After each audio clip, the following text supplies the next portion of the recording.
right. Okay. Here we go. Here we go. And you're kind of crowding my space there, brother. Oh, wow. Don't touch me. Just kidding.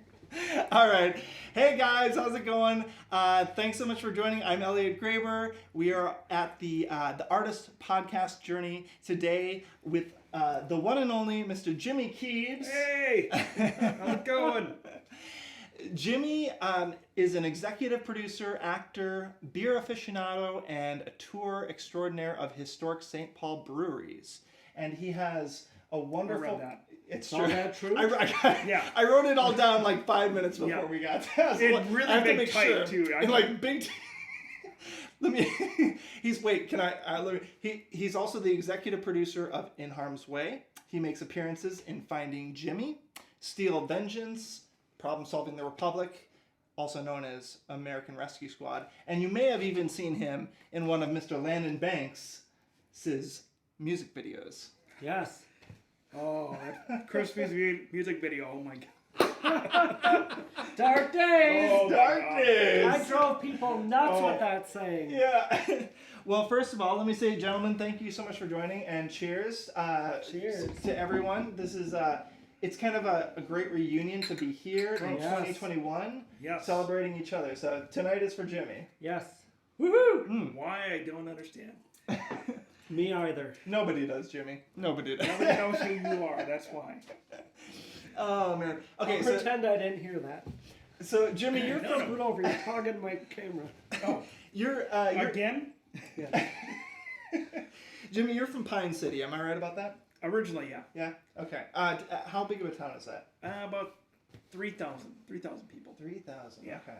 So what was it like growing up in that environment? No, I mean, small town. I mean, you didn't have a whole lot going on. I mean, town kind of shuts down at like 5 o'clock. But, you know, it was a lot of fun, too. Like, we didn't have to worry about anything. We could just, stay out all night as kids. You come home to eat, but all right, I ate. See you later. See you later. I'll come back at, And you were a good kid, right? I'm sure you didn't get into trouble. Actually, I was pretty well behaved. The only time I got pulled over, I was riding in a truck that got pulled over because we were double parked and we were drinking. We threw the beers out the truck right before the cop. Hoping they didn't see, right? He did see us, and there is DNA on that. They can test that. That's well, true. Technology is advanced these days. I'm thankful he did because he let us go, and I'm like, oh, whew, thank God. That was a mistake. Yeah. Yeah. Right. My dad always told me, he's like, oh, you get arrested, I'm going to get arrested too so I can be in jail with you. Because then you're really not going to like fucking jail. And I'm like, oh, great. Wow. He's going to get arrested. Because he's like, I can kick your ass all I want in jail. In jail. Right. So. So you seem to be the type of guy that's kind of always got himself into a little bit of trouble, maybe along... A little bit, yeah. Yeah. Or a lot of it. Or a lot of it. Depending on who you ask. Yeah. Who's telling the whole truth? Yeah. Yeah.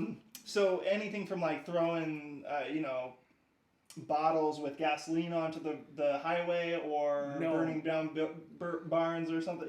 No, I mean, the worst, that was the worst. Yeah. That was probably the worst thing we ever did was, have a cop talk to us when we were clearly intoxicated. He didn't want to deal with us. It's small town. Yeah. Just go home. Go home. Go home. Be left alone. If I catch you guys out, 15 minutes to get home. If I catch you out, you're going in. I'm like, all right, well, we got to go, right? Yeah. All right, so we go to a friend's house. We sit there for 15 minutes. I'm like, the Grand Casino Hinckley has $2 breakfast. We should go there. I'm like, you're correct, sir. Yes, we should. And away we went. We went up 15 miles north and had breakfast at 2 in the next morning. to the cop who pulled you over. Yeah. Eating a donut. Dude, a friend of mine's growing up, it was his uncle. Wow. So I asked him about a nephew right away. And you could have gone to Toby's too. Oh, there you They're go. good. Yeah. Now the Hinckley was $2. $2 after midnight for breakfast. They gave you 2 eggs, a big piece of ham, hash browns. I don't eat eggs at all. So I'd always get the chili. Yeah. I get the chili with a large Mountain Dew. What a breakfast! A breakfast of champions. Yeah. That's right. Doesn't get any better than that. No ice either, and if you fucking bring me ice, I spoon it out and put it on the table. Yeah. I'm glad I gotta wait on you. Yeah. Okay, so I wouldn't leave a tip either. Eh? No. A tip, no ice. no ice. So coming from Pine City, when did you come to the Twin Cities then? So, I kind of had a little inkling of that I wanted to be a filmmaker. I got my first video camera in 2004. I brought that camera everywhere, and I filmed everything that we did with that camera, going out to the bars around Pine City, the shenanigans that would happen when you're in your early 20s and you're drunk. There's a video of us, going around causing trouble at all the bars and everything that I took down off of YouTube. Once YouTube got like really big, I'm like, I'm gonna remove that. Because some of the people in the video, I mean, they have careers now, and they're not kids anymore. I'm like, all right, we'll take that down. Yeah. Thank goodness.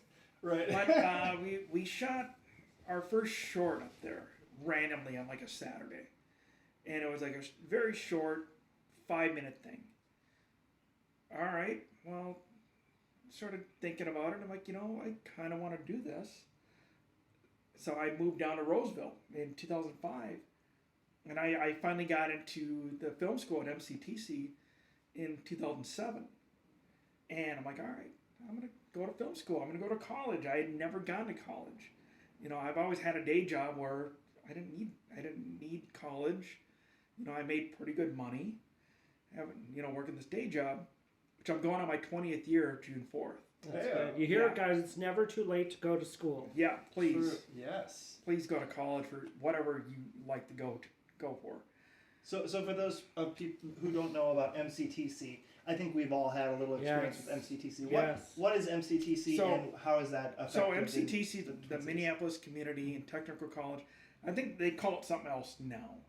I think they might have rebranded a little bit. But at the time, I was told it was like one of the best film programs out there that you could go to. So I went. I was very happy to get it accepted. Took me 2 tries to get accepted. Really? Yes. First one denied. Denied. Troublemaker. The first one was He denied. throws beer out windows. So, but at the same time, while I'm trying to get in, I started filming local bands. And my friends had a band called Hysteria. So I'm out at the club with them every Saturday night. I'm filming all their shows with my little Sony handy cam. And, that's kind of my life. He's like, all right, I'm going to film their band, and then I'm going to go get shithoused over here. And, after they're done. But one weekend, it was actually after my first week at MCTC, I think I had 1 class at MCTC. Show up, and they're like, hey, we got this guy. We hired this guy to film the band with you. Do you want to work with him? I'm like, I don't want to work with anybody else. I'm the guy. I work alone. I work alone, yeah. Get this right. And they're like, no, The Keebs works alone. just meet him. Just meet him. I'm like, all right. So I go, I have to. I meet the fucking guy. And the rest is history. Yeah, the rest is definitely history for me. Because it was Brandon Van Vliet. He's like a brother to me now. But at the time, I'm like, who the fuck is this guy that's like coming into my territory and like he's taking bands away from me? Yeah. But he was there. He had his Canon XL2 camera. That was my dream camera. And he's like, do you want to use it? And I'm like, no. That's way too nice for me. I'm fine with my little Sony. All right, let's just get through this. Let's just go shoot this band. Dream camera or not, Yeah. I'm doing the Sony. Right. And then Say no more. We shoot the band. About a week later, comes time to edit the video. So I go over to his apartment. He has like a really nice office in his apartment where with a nice computer for editing, and we sat there and we cut the video together, and I worked with them ever since, because you just can't not like the guy. Honestly, that's what we did that spring. Is we kept going out and shooting bands with the cameras. Now I bought a Canon XL2 myself. You caved in. Yeah, and I bought my dream camera because I got student loan money. So I'm like, yeah, I'll spend $1,500 on a camera. Why not? Yeah, so I'm running around with that. That was a lot of fun. And then he's like, I'm gonna shoot my feature this year, right, this summer. Will you come out and be one of the camera guys? I'm like, yeah. So here I am. I finished my first semester of film school. Now I'm going to go work on a feature. And I'm like, mind's blowing. Let me guess. Is it potpourri? No. Oh. This is well before potpourri. Oh. This is Trust Me. Trust Me. Yes. Oh, okay, I've seen that. Yes. Did you mention who we're talking about? I did. I said Mr. Brandon. That's right. Well, I think I have the same feeling about when we met Brandon, and because we've all worked with Brandon, and he's a wonderful person. But you worked with him on quite a few shows, didn't you? Like, yeah. Let's see. First of all, In Harm's Way, you were the executive producer, right? Yep. And American Rescue Squad, Rise Against the Fall. Yep. That was with Brandon as well. And yes. Me and Landyn we were the bad guys. Yes. Like, it's a lot of fun to be a bad guy. yeah, we were bad guys. He really wanted to kill me though. He wasn't joking. He wasn't playing. I get to be mean to Mike Borka though. That was fun. Well, of course. Yeah. You know. I see something on the shelf over there. Yeah. Is that a... Oh, is that the? Oh, yeah. Yes. Let me grab. The American. Oh, yeah. So at the time, well, now it's called American Rescue Squad, but it used to be called Problem Solving the Republic. Mm-hmm. Written and I believe directed, or at least produced by Elliott Graber of Divini Pictures. Yes. So this is his big baby. Took him about a year or two to finish. Yeah. But a full feature about. Well, you guys tell us. You know a bit more about. Problem Solving the Republic, American Rescue Squad. It's a hilarious film. If I'm in a bad mood, I'll put that movie on just to laugh, even though I've seen it a few times. Yes, it's a fun movie. I think it was a lot of fun to make. It was when politics were fun too. And the songs are so catchy too. Yeah. And it's a political musical. Satire. Yeah, satire with superheroes. Yes. And singing. And I remember hearing the about welfare man right here. Oh, that's right. I came in for a day and I did a little tap shoot. Yeah, that's right. And I had to miss a job because of that one. It happens. I think I might have even gotten fired from a job for that one. It happens. But it was worth it. Yes, I've done that for auditions before. Not getting fired, but going to. Yeah. I remember hearing about that one, though. That one in particular was like, we're going to do this feature. And then I'm like, all right, well, you guys are going to do another feature? And you just did two. And they're like, we're going to do another one. But we want you to play this role, the taxpayer. I'm like, I'll play whatever. All right, I don't care. It was a pretty significant role. I didn't know that until he sent me the script, and I'm reading the script going, fucking taxpayers. And it's like I would do more than 2-3 lines. I thought it was, It's like I can handle it like 2 lines, but fuck, man, it's like this is some real actor stuff. Yeah, I know. right. So right. I gotta memorize all this. Like, oh shit. And when I'm not speaking or on screen, they're talking about me. I'm like, what is going on? I started a few rumors about you. Well, that's good because there's a lot out there. So, which one did you start? I've only heard the bad ones myself. Yeah. Those are the ones I made up. Oh my gosh. Okay, but let's talk about Finding Jimmy. Okay, here's the poster right here. Yeah. Tell me about Finding Jimmy. My advice for anybody is get out and talk to your local film community. Go to all the functions you can go to. Network. because that is the result of networking. I was at one of the Z Fests, which is a local film festival in Minnesota, where a lot of like the talented people in our community come together and they make a 7-minute short. Well, I was producing a music video that was shown at Z Fest when they still did music videos, and I was there with my team, and we're at the after party after the showing, after the awards. We're at the cantina on the 4th floor of MOA. And we're sitting up there, and we're all sitting at our table, and I'm like, guys, we got to go out and like talk to these other teams. I mean, some of these guys, they made great films. And I think it was Ryan Becken and Brian Turk had made Landyn Banx. That was the name of the short. Yeah, really, really, really funny. I thought it was really funny. So I made it a point to go over and talk to them. And I go to talk to him, and Ryan just happened to be telling a story, and he backed up and he stepped on my foot. And I'm like, dude. And I'm like, hey, just want to introduce myself. I'm Jimmy. I did this over here. I liked what you guys did over here. And the more I talked to him and Brian, they're like, we might have something for you. And I'm like, for me? I've not even mentioned that I act at all to you guys, but all right.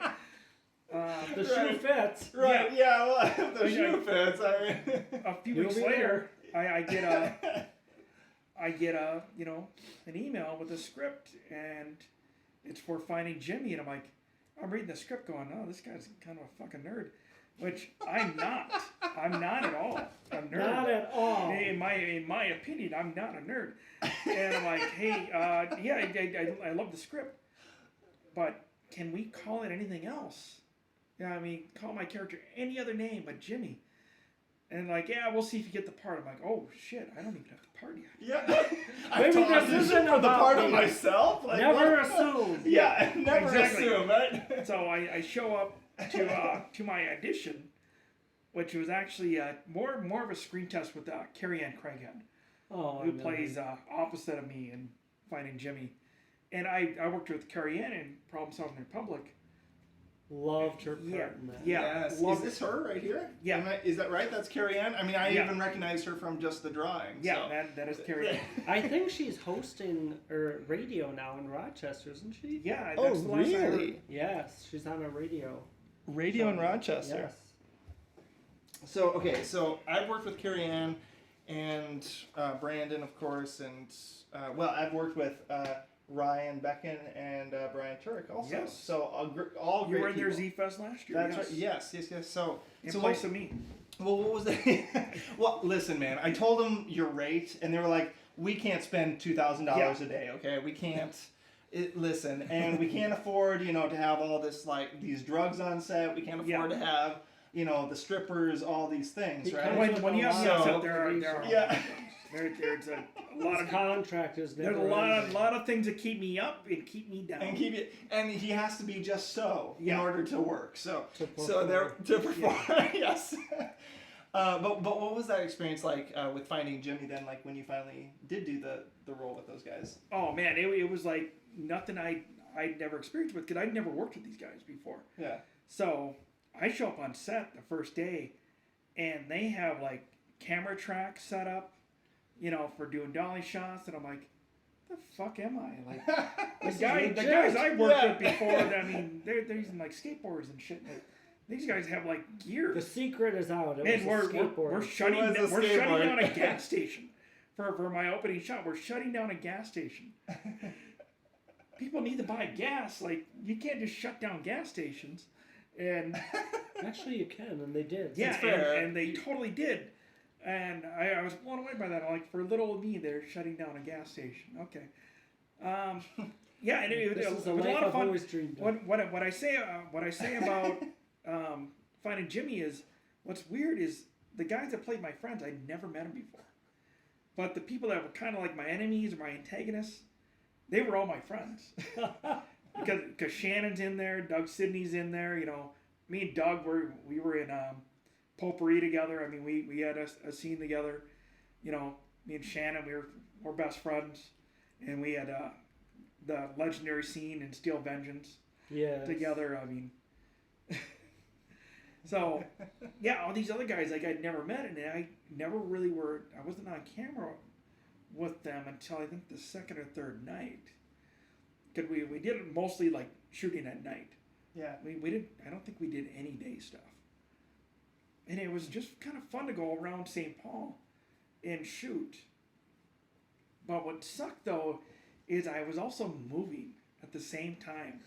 Like the first day, I was moving into my new apartment, and the movers, I got done unloading the truck. I had about an hour of downtime, and then I had to leave. So it was a very, very long day. And the movers, they just moved my furniture. I still had boxes. Oh boy. So after I get done shooting, I'd go over to my old house and grab boxes. Moonlighting. Yeah. Oh. But I remember it premiered, like it was done. We're wrapped, it's done. It premieres at a camp bar downtown St. Paul. That's a fun place. Yeah. Yeah. If it's still around. Yeah, I think so. It might have survived. It's got two bars in it, like a theater for like cabaret shows. Yeah, and that's like where it was back in the theater. Yeah. Yes, I had no idea it was a gay bar. And to me, I didn't. Yeah. I didn't either. I didn't either. I just walked in there. And to Well, me, I really didn't though. and really to me, We'll let it slide. Yeah. because I've been back one other time since, and I'm like, yeah, it's a fucking bar. Like, who cares? Right. You know, it's a place to drink. And yeah, that's where it premiered, and I remember just looking around going, yeah, hey, we did it. I mean, people are laughing. It's pretty awesome. Yeah. Yeah. And I love it. I it's long. It's a little long for a short 45 minutes. I think even Ryan will tell you that. Where he's like, I want to cut it down a little bit, but I don't know what to cut. But man, it was a lot of fun, and it was a lot of fun to like get that experience. Yeah. And yeah, work with that new crew. Definitely network and work with new people if you can. Because I've since moved on to work with other crews too, and it's been so much fun. And so, when you were getting into your career, did you feel like were you looking for it, or did it just kind of fall into your lap a little bit? It fell. It totally fell into my lap. Interesting. Because I was working on Trust Me with Brandon, and I was only on for like a weekend as a camera guy, and I think one day I ran the boom mic.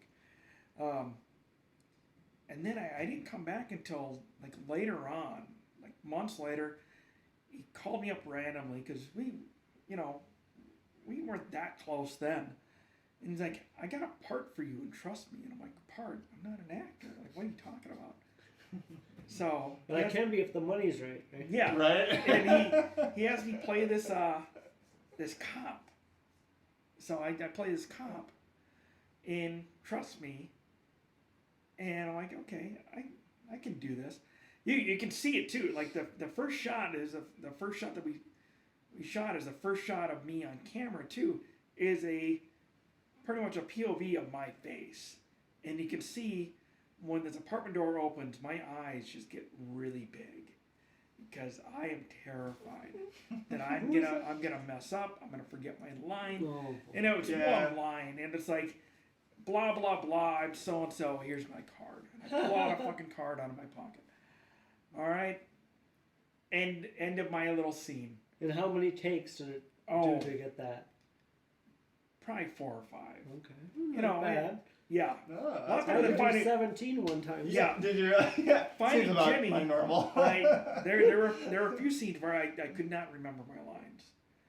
At all. I don't know what it was that day. I just could not remember them, and it's like I felt bad to the point where I think they had to write them down.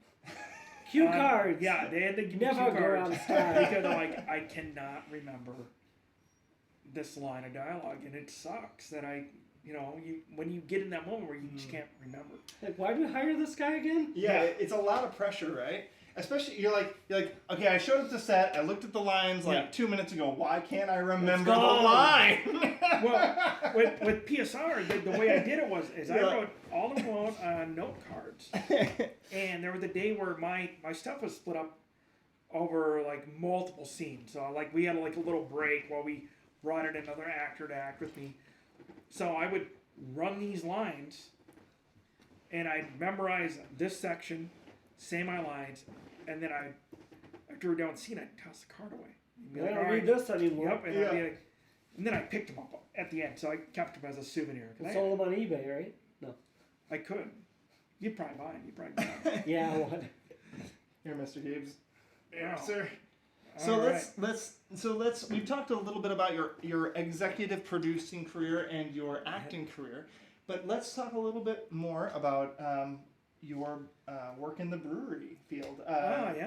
And your knowledge of history within breweries around the Twin Cities and I got lucky in 2015. I got hired by Flat Earth Brewing. It's okay. That was a guitar. That was just my guitar. That was a guitar falling over. Just the guitar fell over. Yeah. But If you want a song and dance, if you want to, so we're gonna let Landyn hold it for now. Oh wow. Oh boy. There you go.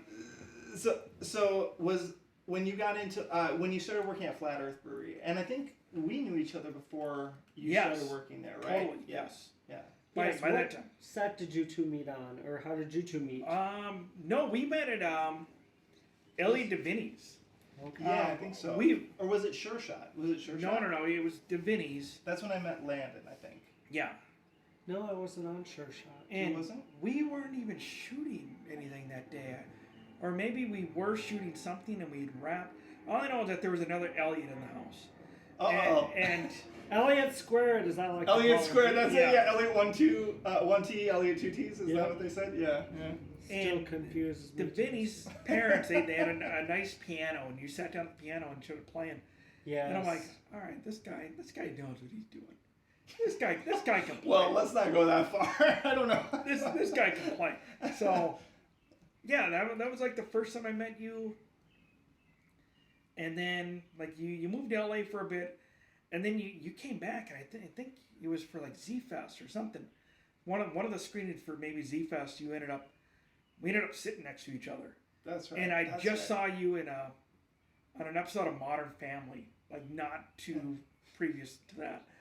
And I gave you shit. I'm like, oh yeah, here I am watching one of my favorite shows, and who fucking shows up on my favorite show but you? This guy. Now it's ruined. It's this ruined. guy. I can't watch it anymore. Yeah. That's it. That's what everyone says. Just lost a fan. Yeah, it just ruined. It just ruined the whole thing. But yeah, I remember that. That was fun. Well, and you and I, we've always kind of frequented like the Twin Cities Film Festival here. Yes, we had. Yeah, I think there's probably 2 years in a row that we would sneak into the VIP room at Twin Cities Film Fest and like take some. That's right. We've done that a few times. Yeah, we're just Like you do. And Jaden and Bill and Danny are just like, why do we keep inviting these guys? Why the hell did they keep coming back? Yeah. Yeah. It's like a bad penny, right? Yeah, right. I think this time around, because I mean we went through COVID and everything, and we couldn't have the 2020.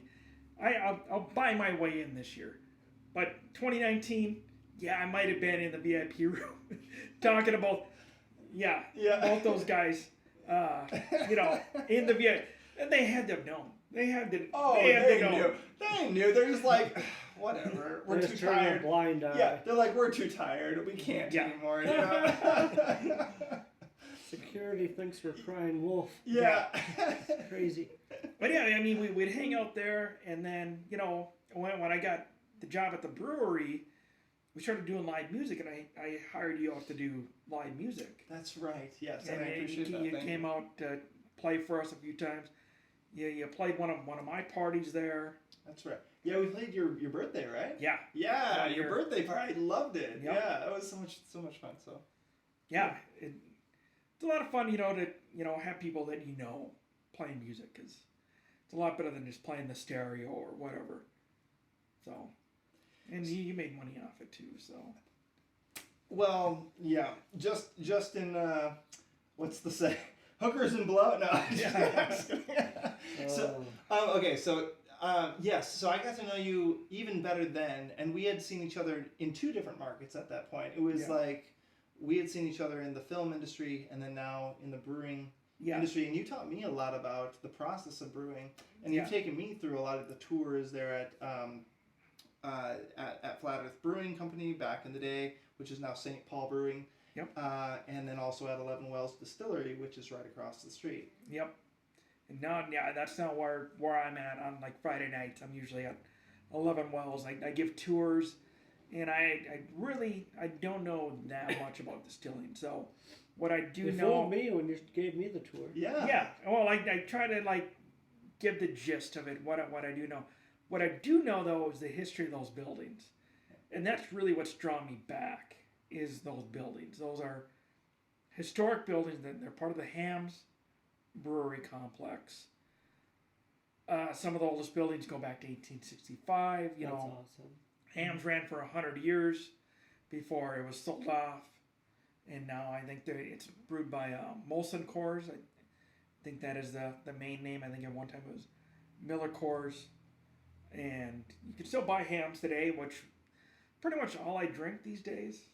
I am a big local craft beer fan. I am. But, man, there's nothing better than a cold Hams while I'm sitting in my pool. You have a pool? I should have brought. I have a pool. I should have thought to bring hams tonight. I can't believe I didn't have hams. Well, I was gonna bring Hams, but you said he had beer, so that's why I'm drinking. I had beer. I didn't have Modelo. hams. I love hams as a beer, but I also have a little experience like within the old brewery there, or the old building downtown St. Paul. Yeah. Working when I worked at Bouqueray and. The Ham building. Yes. In the Ham building. Yep. Yes. Which the Ham family built. Oh man, when did they build that? I'd have to look up the year. It was early 1900s, and I think that's the only property they still own. Really? Oh. Yes, I think they only own that building. So, do you have any like tidbits of historical facts that happened with like Hams and the Schmidt Brewery or any of those? So that you'd like to share? when Ham took over the brewery in 1865, he got it as collateral. He put up collateral to a guy named Keller. Keller was going to go chase the gold rush. Well, Keller died. Oh boy. Well, Ham knows nothing about brewing beer. So Ham sends for a guy that he knew in Germany named Jacob Schmidt. Jacob Schmidt becomes his brewer. And the families live together. They run the brewery together until about the mid-1880s, where the families have a falling out. Basically, overnight, Schmidt and his family, they move out. And later on, Schmidt starts his brewery, Schmidt Brewing, down off of West 7th. Ham keeps his going. They're competitors now. And they run their breweries, just fine, but separate.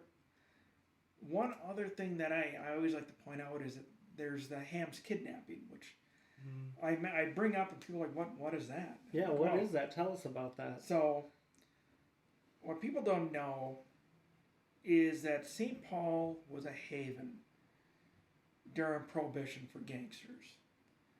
So basically what you could do is if you were a criminal, you could come into St. Paul as long as you checked in with the local police.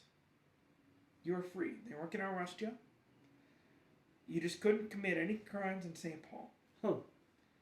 You're free to do whatever you wanted, drink, do whatever, gamble, whatever you wanted to do. Just don't commit crimes here.